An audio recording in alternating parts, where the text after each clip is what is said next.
Bonjour, morning brief du 8 juillet 2019. Alors, le marché action marocain réalise une deuxième semaine dans le rouge. Et donc, la première semaine du mois de juillet termine sur une note négative avec un Mazi qui a accusé un repli hebdomadaire de 0,41%, portant ses pertes annuelles à moins 1,09%. Alors, pour ce qui est des principaux écarts de la semaine, Autohol affiche la meilleure hausse, 9,55%, mais elle reste sur une perte depuis le début de l'année de 7,19%. Managem récupère 3,85%. Doha qui tente une reprise timide et termine sur une hausse de 3,55%, alors que les pertes sur l'année restent très élevées à moins 40%. Sonacid, pareil, on est sur une légère reprise de 3,05%, mais les pertes annuelles sont très importantes, à plus de 35%.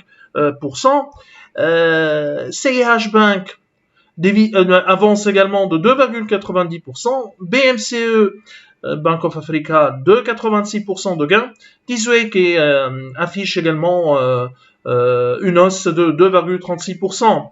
Alors, pour ce qui est des principales baisses de la semaine, Résidence d'Al Saad accuse un repli de 5,32%, portant ses pertes annuelles à moins 30,3%. Alliance qui recule de 2,17%, l'IDEC 2,13% de perte sur la semaine, la Bellevie 2% d'une perte de 2% sur la semaine, mais sur l'année elle reste sur un gain important à plus de 25%. HPS qui perd également 1,79%. À propos de HPS, alors Monsieur Mohamed Horani annonce avoir franchi à la baisse le seuil de 10%, il a allégé sa participation dans le capital de HPS en cédant 7295 actions au prix unitaire de 3300 dirhams. L'actuel PDG détient désormais 9% du capital de HPS. C'est tout ce qu'on a pour ce début de matinée, donc je vous souhaite une bonne semaine et je vous donne rendez-vous pour demain. Au revoir, à demain.